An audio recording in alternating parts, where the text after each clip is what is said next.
Well, hello, and welcome to episode one of the Cyber Resilience series in honor of National Cybersecurity Awareness Month.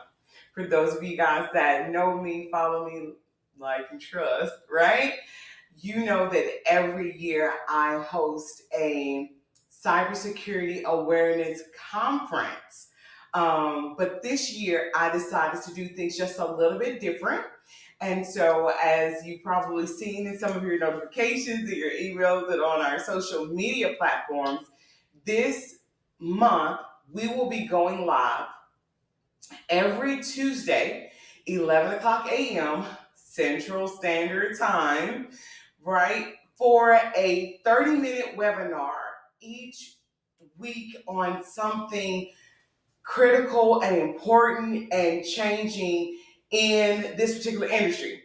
And on October 28th, the last week of the month, we will have a panel discussion with some of your favorites cybersecurity experts, cybersecurity and AI experts, and we will talk about the state of cybersecurity and AI today. So you won't want to miss it, right? So, also for those of you guys that know me, you know I'm a stickler about my time. So I want to go ahead and get it started so that I don't have anybody held up and waiting because I understand you are spending this time with us, spending your lunch break to talk about cybersecurity awareness, and how to be better or do better. This week, our topic is the standard operating procedure or the SOP blind spot. So let's go ahead and get started. And if you see me pause, I am letting people into the room because I'm also kind of juggling, management of who is in and out today. That's okay. So thank you all for being here. I'm Ieshea Hollins, Chief Information Security Officer and founder of Direnzic Technology. Over the past 20 years, I've seen how small and mid-sized organizations, even those with good intentions, end up tripping over their compliance and audits. Not because of cyber attacks, right? Because that's not the end all be all the time, but because their processes weren't in order. Today, in just 30 minutes, I'll walk you through one of the biggest blind spots I see in audits, whether it's missing and or weak SOPs, right? You'll walk away knowing the top three SOPs that our auditors ask for, the real cost of not having them, and one simple exercise you can do today to get started. Hi, welcome, welcome. Come on in, come on in. You're not too late. I'll even encourage you to take notes. I'll drop a replay link afterwards. So let's get into it. Let me ask you this. Do you feel confident your organization could pass a compliance audit today? Many small businesses believe they're too small for compliance or that audits only matter to the big players. The reality is, auditors look first at the evidence of consistency. Do you do what you say? Do you say what you do?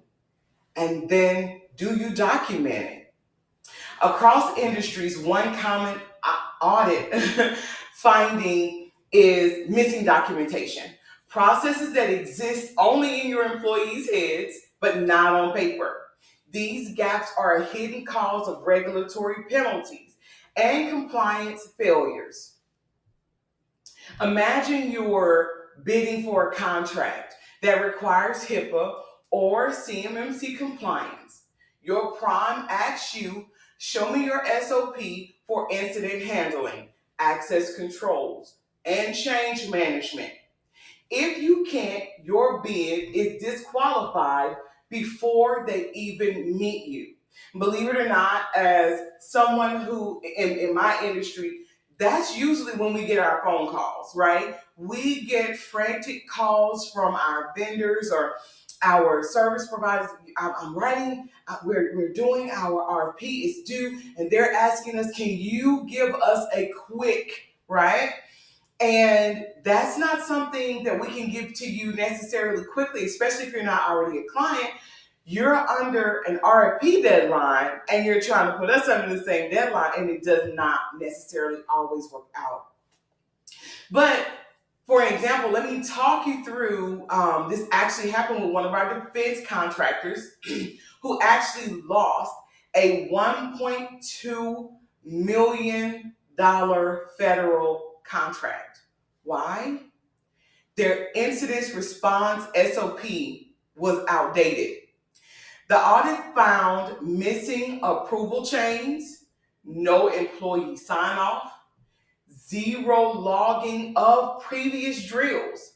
They were deemed non-compliant with NIST 800-171, and the agency pulled the contract on the spot. The CEO told us afterwards, we thought we had our ducks in a row. Turns out they were rubber duckies. And I guess it's great that he had a good sense of humor about it, given the size of that contract. However, sometimes you have to laugh to keep from crying. But our goal here today is to make sure that you stay on top of things like this so that that's not your story. So let's walk through 3 SOPs that almost always show up in an audit checklist across varying compliance regimens, right? That's whether it's HIPAA, CMMC, ISO, and so many of the others. These are your foundational pillars, okay? So let's start with number 1, access controls and user management SOP. What we're looking for here is who can access what and under what roles. We're going to look for steps for onboarding and offboarding, privilege changes, right? How to handle temporary access. Why auditors ask for these? They want to see control over who has what permissions, what is your review cycles, and revocation process. Okay. Number 2, we're going to talk incident response and logging SOP. So now we're going to talk about how to detect, report, escalate, and document incidents. What are the steps to root cause, remediation, and most importantly, how do we prevent this from happening again? How do we prevent recurrence, right? Record keeping, logs, chain of custody, evidence retention. Auditors want evidence that incidents are handled consistently and that you as an organization are learning from them, right? We cannot, none of us are averse to risk. Like something can and will happen. What did you learn from it, right? Every time you're hit, it shouldn't be an automatic fail. It should be, how do we improve? How do we get better? But we want to do that before the catastrophic approach, happens, right? Number 3, change management and configuration management SOPs. How changes to systems, networks, applications are proposed, reviewed, approved, tested, documented, and rolled back, right? So what we want to make sure that there's times that we will implement a change and we get down the road and understand or find out that did not work for us or our organization and we got to get that thing out of there, right? So what's rollback? Version control also is going to be important, right? So if I roll back, that means we went from version what, either back to version what, or the change that we found or the issue we found actually graduated us into the next version, right? So testing, risk management, why do these things matter? It matters because unmanaged or undocumented changes are frequent sources of failures and misconfigurations. Okay? How we feeling out here? Good. Thumbs up. I got a couple of thumbs up. Okay. All right. Good. So why these three SOPs are critical? Um, They are almost always show up on all of our audit checklists across, like I said, all of the compliances. So you want these to be a part of your SOPs because they create consistency and evidence, right? We talk, one of the slogans is, document, document, document. Documentation beats conversation every day of the week. You want to make sure you can prove what you say, right? The SOPs, they link to technical controls, but document gives you a way to call back. What was the process, right? What was the process that we put in place? And as I either hire, fire, move, promote, demote, it's an easier way to make sure I'm not stuck in the training cycle, right? I can refer you to this particular SOP and minimize the amount of time that we actually have to stop and address certain things that may be going right or wrong within the organization. They survive the audit, but tech alone is insufficient. It's one of the reasons why, as we do this, I absolutely love that we've dedicated 1 month to National Cybersecurity Awareness, right? However, towards the end of this, what you're going to hear me saying, especially on the final week of our month-long series, it's not about just being aware anymore. We actually have to address this as a mindset shift, right? If we are not changing how we look at, deal with, interact, and prepare for cybersecurity, whatever technology we have, that there's no process there. We are putting ourselves at, just too much risk. Okay, so let's talk about the real costs when your SOPs don't exist. And I know I kind of hit on some of those with one of my earlier stories, but one of the things that we see a lot, right, are fines and regulatory penalties.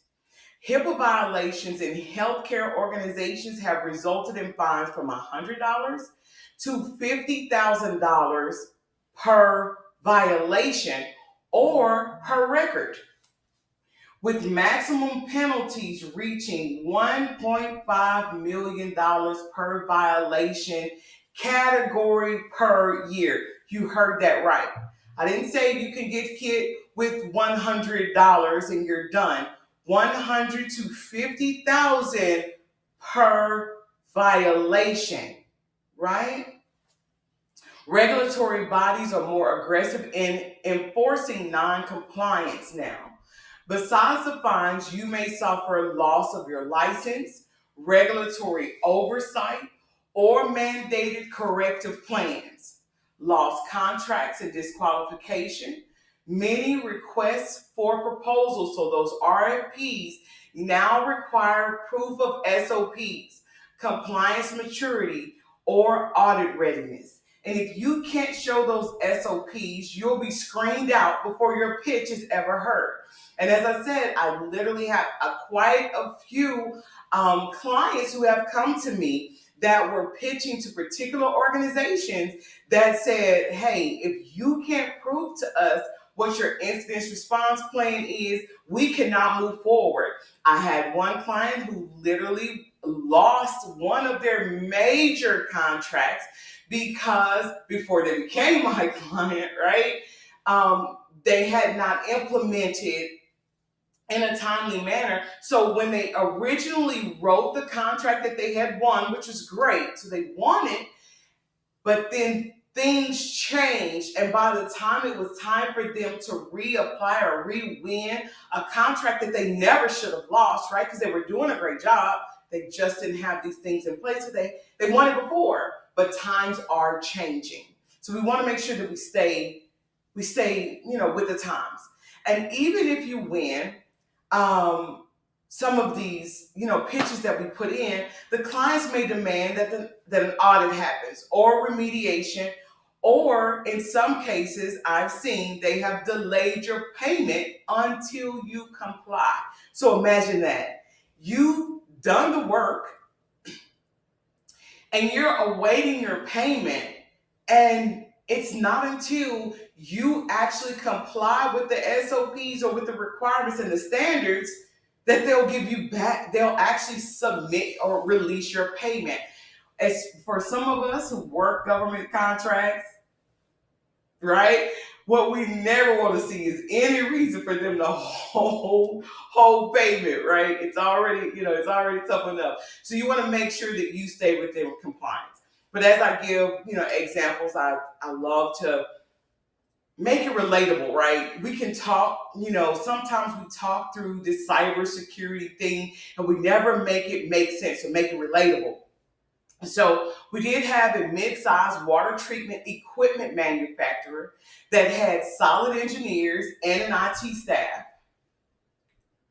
They had authentication in place, automations, firewalls, anti-malware tools, but they had no incident response SOP or a change management SOP. When the state regulator conducted a security audit, which was required underneath their permit, they asked to see how the company handles unexpected system changes and cybersecurity events. The manufacturer could not produce documented processes or any of their logs. They were fined, required to hire a consultant, and banned from bidding on city contracts for 2 years. So when I say they come to us afterwards, I'm not just dangling that out there. And as you talk to some of your consultants, it's not that we want to always be in the sales phase, right? I love these times with you guys because it allows us to give you guys real world education and with real world incidents that we lived through. The real cost of this particular manufacturer was not just the fines, though. It was a loss of revenue, it was the reputational damage, and the extra compliance work that diverted resources for months. That's what missing SOPs do. They turn into potential liability. So how are we feeling out here? I know it's a lot. It can be scary. Yeah, I see that. Yeah, it can definitely be scary. Yes, we feel like sometimes that there should be something else that you can do. However, I hate to say this. I love your comment. Thank you for your interaction, but we've reached a point, especially where we've talked about cybersecurity, where we can't just say, I did not know that. And it becomes a good enough excuse for us to not implement certain things. But that's a great comment. I understand. I have a lot of people that say that, well, you don't know what you don't know. But when you begin to work in certain industries, especially when you're working around anything with regards to compliance, it is important that you work with someone. If it's not that you're going to know it, reach out, even if it's to a virtual chief information security officer that keeps you plugged into the day-to-day things that are happening. Okay? Any other comments or questions? No, okay, that was a great one. All right. So let's talk about, or actually, I want to do an exercise with you guys. I call this the SOP Gap Mini Assessment. So let's just do this exercise, and I literally want to take the time to do this with you, okay? Let's take 5 to 10 minutes. It may not take that long, but in this exercise, remember earlier, I listed those 3 SOPs, okay? access control, incident response, and change management. What I want you to do is to rate yourself on a scale of 1 to 5, 1 being no process, 5 being a formal, documented, and enforceable process, right? Rate yourself on those 3, okay?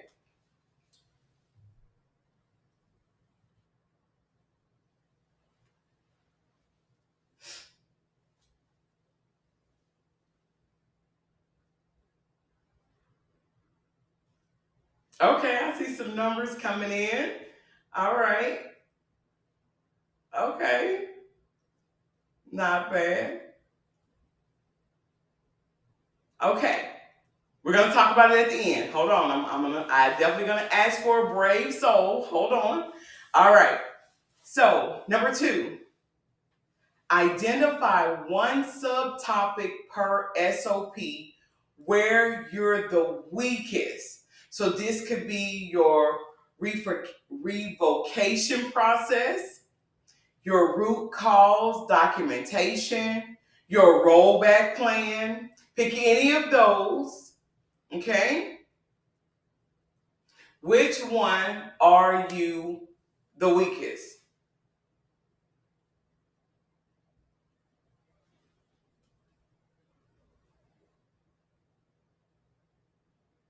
All right. I'm seeing rollback a lot. That's okay. That's okay. Root cause. Okay. BIA. That's a good one.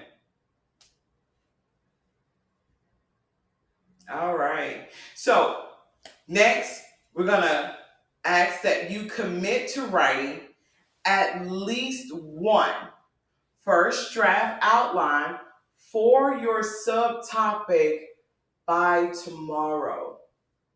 So here's the additional challenge I'll give you. By the next time we meet, next week, because we're going to do this once a week, I want to check in with some of you and I'm going to ask you, have you done your first draft? So for those of you guys that are joining me next week and you're going to want to join me for next week, I'm going to check in. So I have one brave soul who wants to kind of talk through their numbers. I see, okay, Ryan. All right. So Ryan's access control is a 5. If any of you guys know who Ryan is, you'll understand why his number is a 5. That's great, Ryan. Incident response is a 1. Okay, that's not great, but again, it is definitely something that a lot of organizations, especially consultants, right? So if you're in the consulting space, very, very often we do eliminate that incident response step, right? So I'll just encourage you today to make sure that you work on that, right? And change management is a 3. So you're right there in the middle. So that's a good sweet spot, right? So it's a good number. So again, like I said, I'll encourage you for next time we meet for us to either have improved that number or yeah, let's improve some of the numbers. You can't improve from a 5, or maybe you can. But let's move on. Thank you so much for being willing to share. Okay. Did we enjoy that exercise? All right. All right. So I see some thumbs up in the chat. All right. That's great. If you want to skip the guesswork and get professional grade SOPs fast, we assess your environment and compliance needs. So like I said, we're not here just to sell you, but we're also not here to identify or uncover an issue for you and not give you a resolution. Okay. So with our SOP toolkit program that we actually work with clients on, as I said, one of the things that we do is we assess your environment and compliance need. We deliver custom SOPs aligned with your risk profile and your regulation requirements. We train your team on adoption, version control, and audit evidence. We integrate them into your operations with minimal disruption. We understand that changing any of your documentation as well as change or training your staff, that does come with some disruption, but we do the best we can to make sure that we minimize that disruption. You don't have to be perfect, just better than your competitors and ready for your audits, okay? So, as I say all the time, Direnzic Technology, we are here to help. And this is actually something we've been doing. As I said, we got our start back in 2008. So, we are a proven industry expert in this space. And so, we just want to make sure that you understand that in the event that you need us, because we know you can do it yourself, but if you need us, we're always here to help. Okay? I do want to take this time to thank you for investing your time. SOPs aren't glamorous, but they're foundational. If you lack them, auditors will see the holes before hackers do. Use the use the exercise that I gave you. Think about it. Think about some of the questions that we asked. Review some of your notes tonight. If you want professional help building or refining your SOPs so that your audits pass and your bids go through, reach out to me or Direnzic. I will be sending you the sample SOP and GAP worksheet for those of you guys that joined me in your inbox. Watch your emails, okay? So I would like to just reiterate really quickly. Remember, we will be doing these sessions once a week, every week for the month of October. Next week is AI is already in your business. You do not want to miss that segment. So make sure you mark your calendar.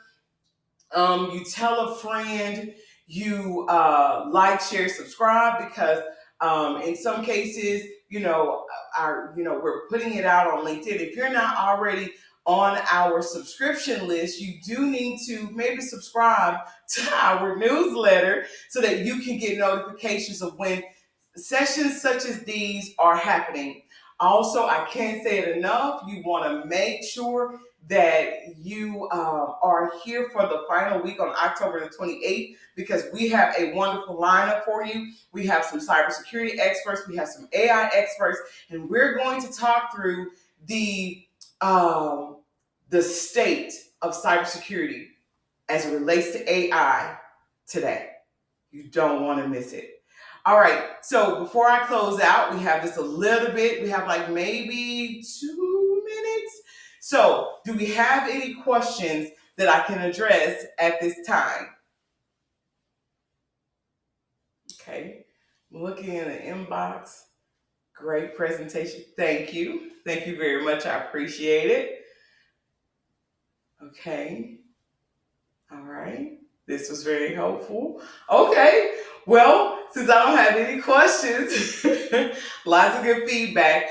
But again, as I say, I do encourage you to reach out. Make sure you mark your calendar and follow us for next week on AI. You don't want to miss it. If any questions arise between now and then, drop it in the comments, right? Because this is the replay.